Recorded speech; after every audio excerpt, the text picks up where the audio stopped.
What's going on, guys? It is MurderInc here, back with another Raid Shadow Legends video. Today we're going to be talking about an epic champion. Yes, we're talking about Aina.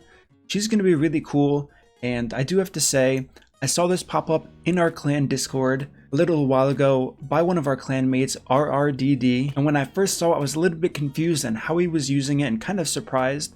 I did think about some type of synergy with this before, but I wasn't sure how to make it possible. And once I saw kind of what he was doing, it made a lot of sense to me, and I actually couldn't believe I couldn't think about it before. But let's go over the champion really quick, just so we can get an idea on what's actually going on here. So Aina's an epic attack-based barbarian champion, and she attacks 2 times, has a 10% chance of an extra turn, kind of like Rotos with that extra turn. Is an A2 with a 100% chance of placing a weaken for 3 turns instead of 2, which is the normal. Then she has an A3 that kind of does the same thing. The 100% chance, once fully booked, to place that defense down. Debuff once again for 3 turns. Now this is interesting as far as synergy goes, because this can place that long-term debuff of defense down weekend, where we usually use Bellinor, we usually use Dracomorph in a clan boss team, but now we're using a champion like this. And the key here was Relentless Gear, on top of having the A1 with that base chance of proccing the extra turn, which is really cool. And she also has a smart AI, which is rather unique to see. It's always like a hidden gem on top of many things when you do find a smart AI. So if she has one of these debuffs active, she's not going to use the skill again to reapply it, which is cool. There is an argument to be made where the multipliers are very high on these skills as it is, but getting that double hit in with the chance to proc the extra turn definitely is helpful in the long run. So now that I went over that, let's kind of get right into this clan boss team here, and let's see Aina in action in this Maneater, Seeker, and Painkeeper team, and see if she can actually hold down the fort and be a viable solution here. So obviously we're going to start out with this A3 for Maneater, get things warmed up nicely here. Now we'll move to that A2 and A1. That's the really good part and why I love this team so much. The setup is extremely easy. Cycle through this once. We will start off with, let's use the defense down. I'm sure people know this, but defense down has the higher benefit as far as the damage the rest of the team is going to do. We saw 30,000 from that counterattack there. Now we're looking to apply that weaken, so let's see how hard this weaken is going to hit here. 154,000 with just the defense down, so we're already beginning to see the raw damage potential this champion can actually have, and eventually it's going to sync up.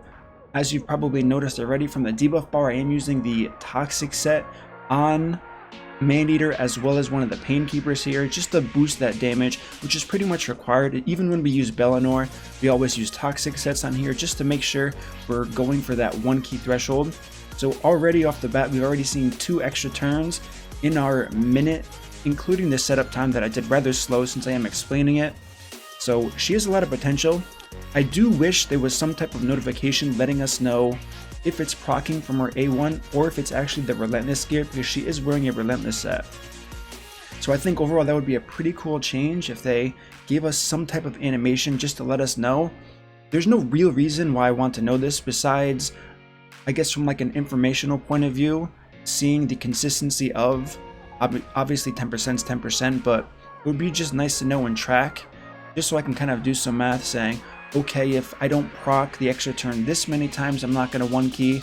If I don't proc it that many times, kind of weighing my options and seeing if Relentless set is the perfect set for her, or since she's attacking so often, if it would be better to just control the odds and she's just popping off there. It's just, I don't know what it is about extra turns, but there's just that good feeling when you see a champion going over and over again, knowing that this game's kind of limited to that 1 turn per champion. I don't know, maybe you guys feel the same way, maybe you don't, but that's just what I'm getting from it. But as I was saying, someone like Aina in a Toxic set, if that is how you choose to use her, she can definitely be extremely strong here. Once again, she's just proving my point, how much fun it is to watch. But if I did have the opportunity to take Maneater and possibly Painkeeper out of those Toxic sets, since Aina is getting so many extra turns, she could probably fill up the debuff bar extremely fast with those 2.5% poisons. allowing me to build much more damage on my 2 support champions. So there's that option to weigh, which is another reason why I do want to see the relationship between Relentless Gear procs and the A1, because if you noticed or not, the cooldowns on our A2 and A3 are rather long, so there is some worrisome aspect there. If you take her out of Relentless Gear, you're almost relying on extra turns to make sure defense down and weaken are up all the time. But you have to remember, this comp is also using a champion like Painkeeper, who is resetting that cooldown, increasing her value a lot more. So even if you don't have a team like this where you can run 2 Maneaters and a Seeker, since some of the speeds are quite high for this, if you're using any type of single Maneater, single Painkeeper team with that slow champion, any champion, not just a champion like Aina, has to be considered, especially with Painkeeper, with reducing that cooldown, which makes a champion like Aothar such a strong champion with someone like Painkeeper. Him having the ability to apply 4 poisons at a time, getting that cooldown reduced is absolutely huge and increases his value almost above any other poisoner, obviously besides someone like Dracomorph, since the cooldown's getting reset. This synergy can be applied literally anywhere from Arena to Kymar, Renegade. Obviously Painkeeper is kind of the weaker version of Renegade as well as Kymar, but it all still applies, which is why I've always vouched for Painkeeper in any kind of content, saying her AoE heal, her boost turn meter on the A1, as well as that cooldown reduction in any type of progression content is going to be huge. As we can see here, we're on turn 12, we're already at 15 million, we're going to hit 16 million damage here, going on to round 13, so the damage is ramping rather high, and this is proving to be a really cool showcase, and I'm kind of looking forward to the future. I've already done a little bit of research on other champions that could possibly do this. One champion that did come to mind was Delver. Delver is a Spirit Affinity champion who has the same potential with the extra turns. And I'm not going to say they're going to pop off as much as the Aina is here with the extra turns, because this is kind of ridiculous RNG that we're seeing here. I've ran this 1 or 2 times already before, and I don't believe I've seen this many extra turns proccing in a row.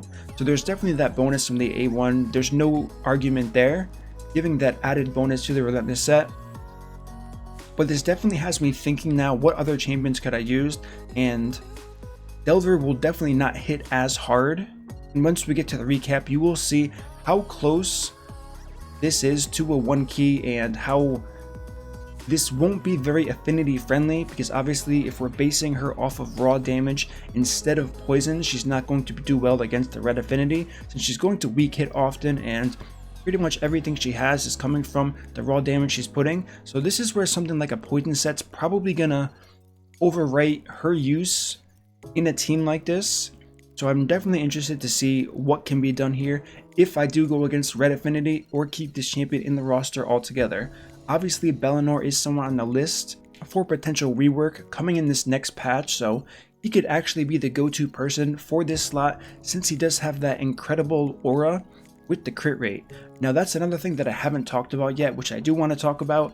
Aina has no aura, so she's literally just in this number 1 spot being that damage dealer. So the fact that this champion has potential of doing, as you can see here, 23 million damage in turn 17 is what it's going to end up to be, if not more. That's kind of unheard of. Yes, there's Dracomorph, but you can't really compare any non-aura champion to a Dracomorph with defense down, weaken, all of those poisons, as well as a hard-hitting A1. And the fact that this epic kind of, I don't want to say came out of nowhere, because I'm sure there's people who have known about Aina, have used her before, maybe not to this extent, but it would be unwise of me to think that no one's actually used this champion before, since she does hit really hard and that knowledge is kind of out there already. But what I'm going to do now is I'm going to let this run. I'm going to see you all at that recap screen. We'll go over the damage here and see just how much damage we can do on Void Affinity with this Clan Boss team. Alright guys, so we made it to the final turn here. Now one thing I do want to talk about before I go over this recap here, I actually did notice, and as I was talking about it, I didn't realize it, but there is a way to differentiate between the 2 extra turns. It seems like as soon as the turn initiates, 1 extra turn icon pops up, and when Aina's actually running back from her animation, a 2nd extra turn will pop up. I'm not really sure which one's Relentless and which one isn't. If you guys have any idea, definitely let me know in the comments below, because That would be really cool to figure out. Now, as you can see here, 72.48 million damage, really impressive from an epic champion. And as we can see here, this is actually an all epic plus a rare 1 key in the Ultra Nightmare Clan boss, which is, I mean, I'm sure there are teams that can do this. I'm not sure if I personally know of any team that can do this. 23.5 million damage coming from Aina. We have 12.4 from the first Maneater, 11.1 from the second Maneater, 16.3 from Seeker, and 9.1 million damage from our Painkeeper here. As you can see, we do have one Maneater in poison and one in full damage. It's kind of funny to see how close the relationship is. One is at 265 in pure damage gear, one's at 244 speed with the poison set, so obviously there was bad RNG there. As far as Aina goes, I believe she did end up on the positive side of the threshold. Obviously the poison Maneater went on the negative side of the threshold as far as damage goes. Seeker, this is pretty normal for him to see as far as damage, and Painkeeper was unfortunately on the lower end of the spectrum with how many poisons he was placing. So this team probably has potential of about 75 to 76 million damage if everything goes right. And I have tweaked my gear, but I did a test run with lesser quality gear and I ended up at, I want to say 66 or 67 million damage. So I'm not sure what the lower end of the threshold would actually be for how I currently have these champions geared. One thing I will show you, I'm pretty sure most people know about the batmaneater team and the speeds that go along with it. If you don't, I can go over that very quickly, not getting too much in depth here. We do have 266 speed from the fast Maneater. We have 241 speed from the poison set slower Maneater. Aina, who's a star champion, is in that relentless gear. Her masteries, and pretty much everyone's masteries for that matter, are War Master and defensive tree for that chance to counterattack, since Painkeeper is giving out that AoE heal. As far as her stats go, she's at 30,000 health, 4.8 thousand attack, so it's kind of low on that end. 221 speed, which is the main point here, 256 crit damage, and 254 accuracy.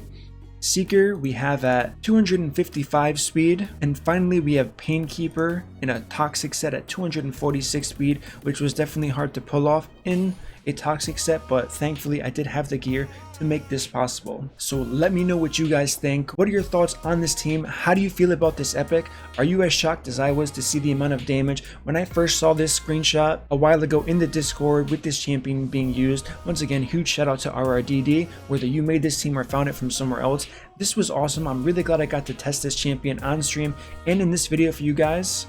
So definitely take the time, leave me a comment, let me know what you think. Also remember to drop that comment on the relentless gear and the extra turns if you do know which text stands for which part of the game as far as the abilities go. As always guys, thanks a bunch for watching this video. If you enjoyed this content, don't forget to subscribe, like this video, turn on that notification bell, and I will see you all in the next upload.